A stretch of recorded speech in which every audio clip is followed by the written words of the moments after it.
Welcome to the PinLeader Podcast, where strategic leaders get straight to the topics, strengthening our awareness and sharpening our minds. The PinLeader Podcast is produced by Roar, a production division of Mays & Associates Ltd. Find out more at www.maysassociatesltd.com. Now here is your award-winning host, Dr. Shanda Gore. And welcome to the PinLeader Podcast. Today's show is about building better workplaces, and I am so glad to have with me Heather Mallette, who is the president of the Northwest Ohio Human Resources Association and founder of Decision Line, where she helps leaders make clearer, more confident people decisions and drive business performance. With experience across healthcare, logistics, and manufacturing, she is known for building a high-performing culture and aligning talent strategy with organizational growth.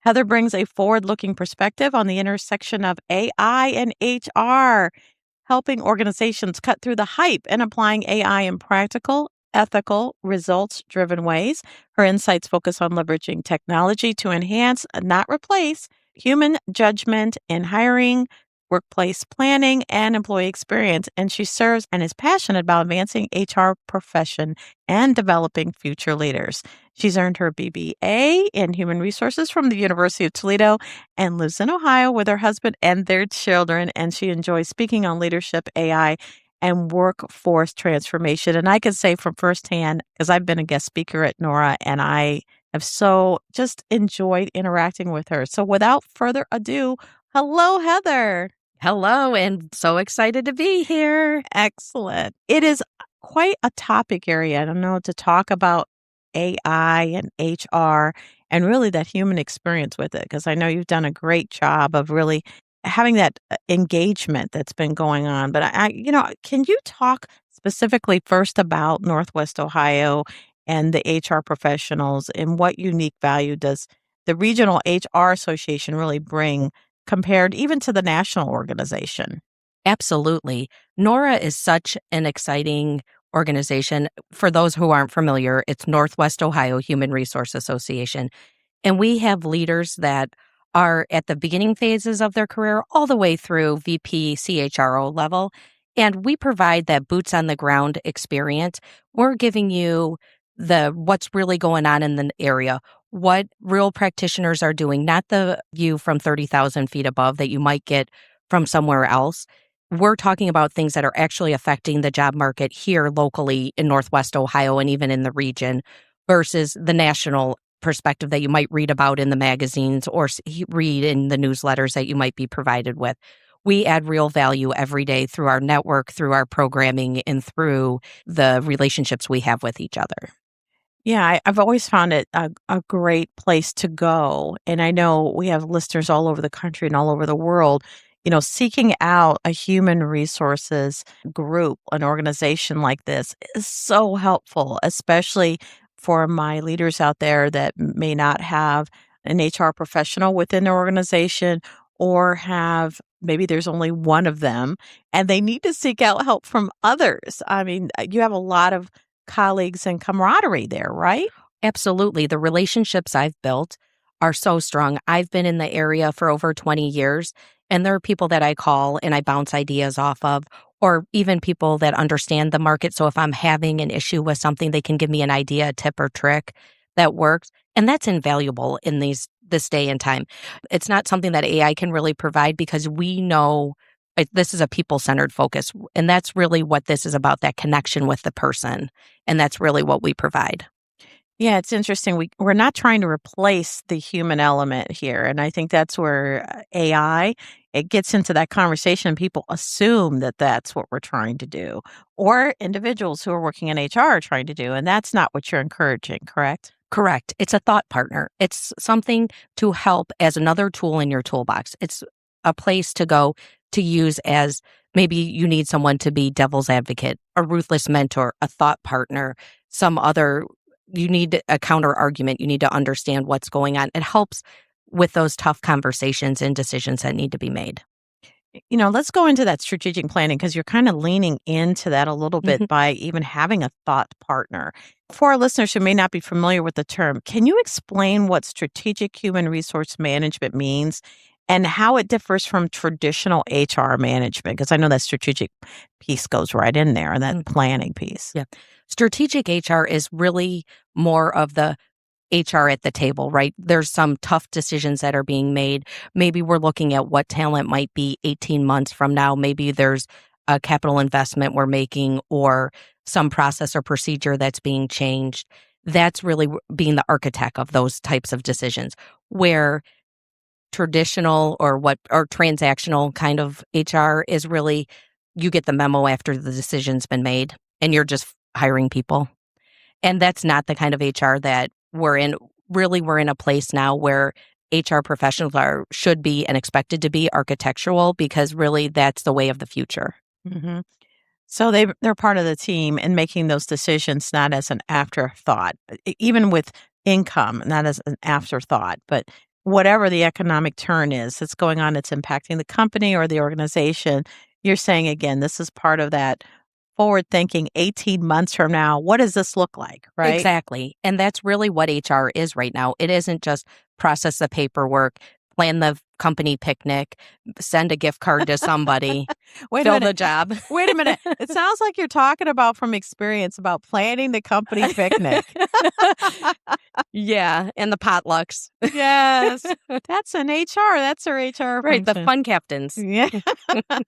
So why is the shift from reactive to proactive HR management so important for organizations today? Really, that's your strategic advantage.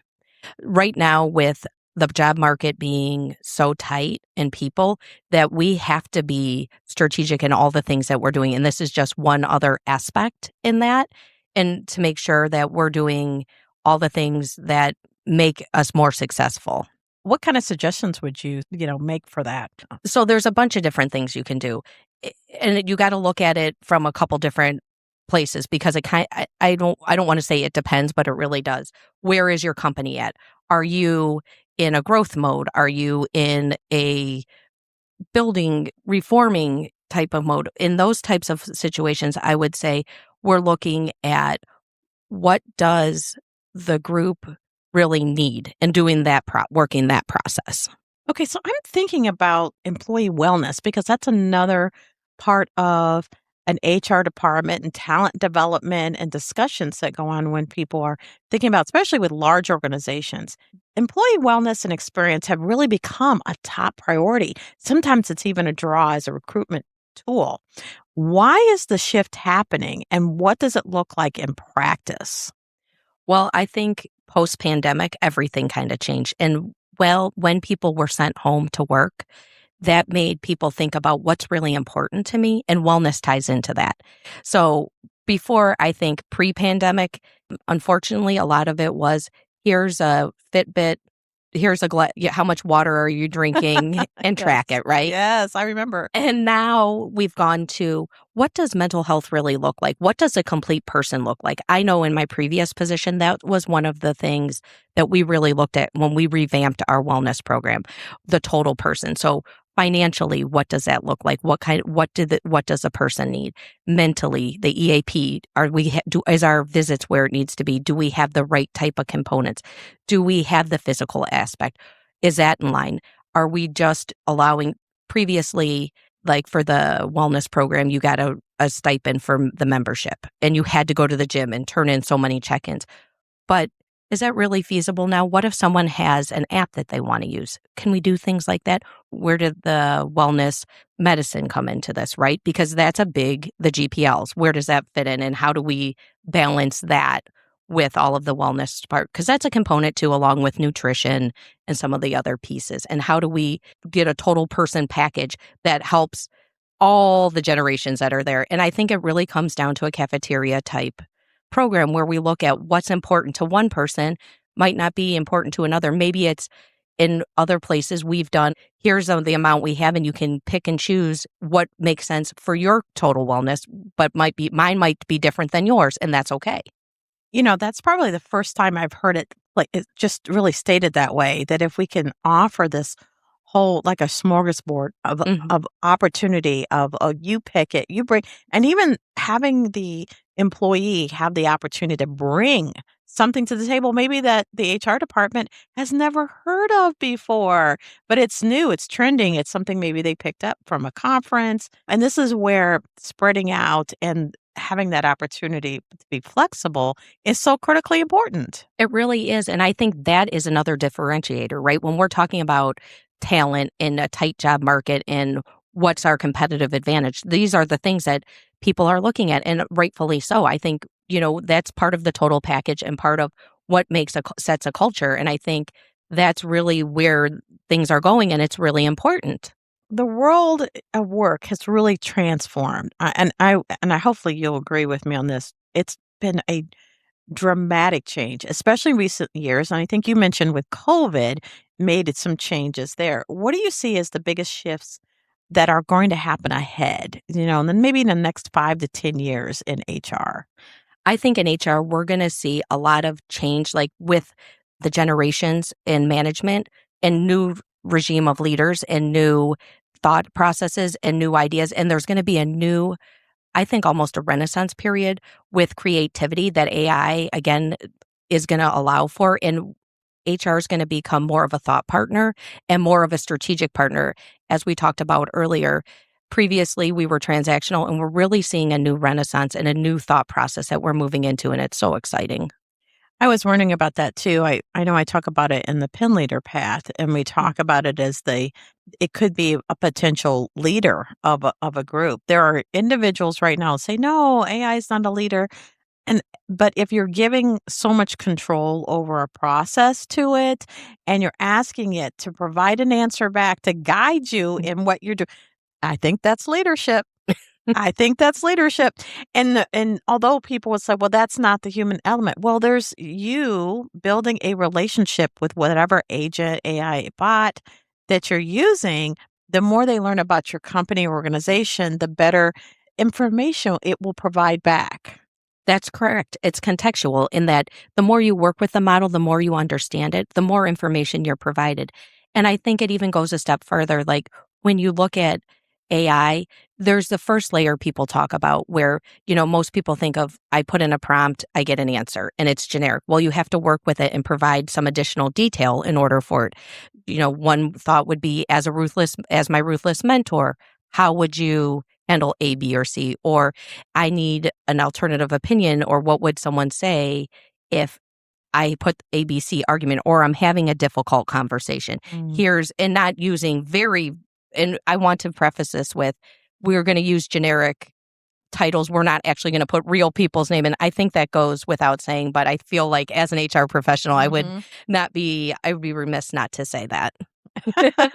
Yes, we're in role playing with names that are not actually the names of the real people. And I know too, as with my husband being in a VP of IS, that he would be like, there's guardrails, there's things you can't do. So I also have to give my shout out to all my IS family out there, along with HR peeps. They probably appreciate that. Yeah. I talk about different levels of those exceptional leaders, the ones that are really making a difference and leading an organization. And I would say those that are actually really making sure their HR professional is right there as a partner. But there's the three parts. There's being sharp with experience and education to being an exceptional leader. There's also this straightforward, having a plan, but being able to pivot. And the last one is having strength of character. In the HR profession, which one, for your exceptional leaders that are helping leaders make decisions like this, which one of those three areas do you think would you prioritize? I would say exceptional character, because in these times, there is so many gray areas that you have to be really comfortable with your decision and have a strong moral compass. And then from there, you can pivot within the playbook that makes sense, and then move into the third tier there. I think, though, for me, that's the most important. Yeah, strength and character really does mean something. Yeah, we see it play out every day in the media, unfortunately. Yes. Well, here's the fun part. everything that you're doing, being president of Nora, leading a great group, what are you reading? What are you watching to keep yourself? And it doesn't have to be to keep your skills fine-tuned. It could definitely be for relaxation. Well, I do love some, I'll call it brain candy. I do love to read Jackie Collins books. That's my brain candy. And then I have 2 books that I'm currently reading. The Artist Way, the new Psycho-Cybernetics. I've been really into that. I've been on a management leadership kick lately where I've been reading. I read last year Mel Robbins' Let Them, and that was life-changing in some ways. And some of the other books, I like things like that. I've read your book. I saw you last year and really appreciate that. I'm an avid reader, though, and I love, shout out to the Lucas County Library because I love them. They do. And I believe my book is in there. So yes, it shout out is. to them. But reading is so important. I love it. I do it I'm more of a book person than a movie and TV. My husband keeps me up to date and my son on all the sports. So I'm very well versed on all the sports and things going on. But books are really my thing. Well, those are great books to get a hold of. And I know there's a number of listeners who have book clubs that listen to the show and are part of. And I do really recommend if you are part of a system or organization and there's an opportunity to recommend books, these have been great book recommendations. Just to have people. Let Them is a great book. Yes, of course, my book is a great book. I had someone on talking about Crucial Conversations. That's a great one. That's a great book. So, don't hesitate to encourage a book club or of sorts. And if people are not readers, please get the audiobooks and just listen to them, just like you would listen to a podcast. And because there's a lot of great information and blogging, that's still a thing, and people use that. It is. I know I also used Crucial Conversations, a workbook, as a coaching for my middle managers in my last position, and it worked really well to kind of open their eyes up to some things. It wasn't just me saying it. We didn't read the entire book, but it's another food for thought for those that are looking for ideas on training opportunities. Well, I can't thank you enough for coming on the show and just spending a few moments talking about with Nora and really encouraging individuals, if they don't have those HR professionals or if they're the lonely HR professional out there, to seek out colleagues like this great organization. So thank you for coming on. Thank you. And I encourage everyone to go and visit their local HR chapter. Excellent. And thank you to our listeners who are listening to the show and sharing it and liking it. We so appreciate you. And we appreciate your feedback at info@MaysAssociatesLTD.com. We also like to thank our sponsors, Shannon Roof, Principal Real Estate Advisor and Agent Development Coach. And thank you to sponsor Ambrosia's Automotive, your #1 ranked auto repair partner. And of course, until next time. The PinLeader Podcast is hosted by Dr. Shanda Gore and brought to you by Mays & Associates LTD, creating customized solutions for growth in the areas of leadership development, strategic planning, and culture building. Find out more at www.maysassociatesltd.com. Don't forget to subscribe to the PinLeader Podcast and share with others.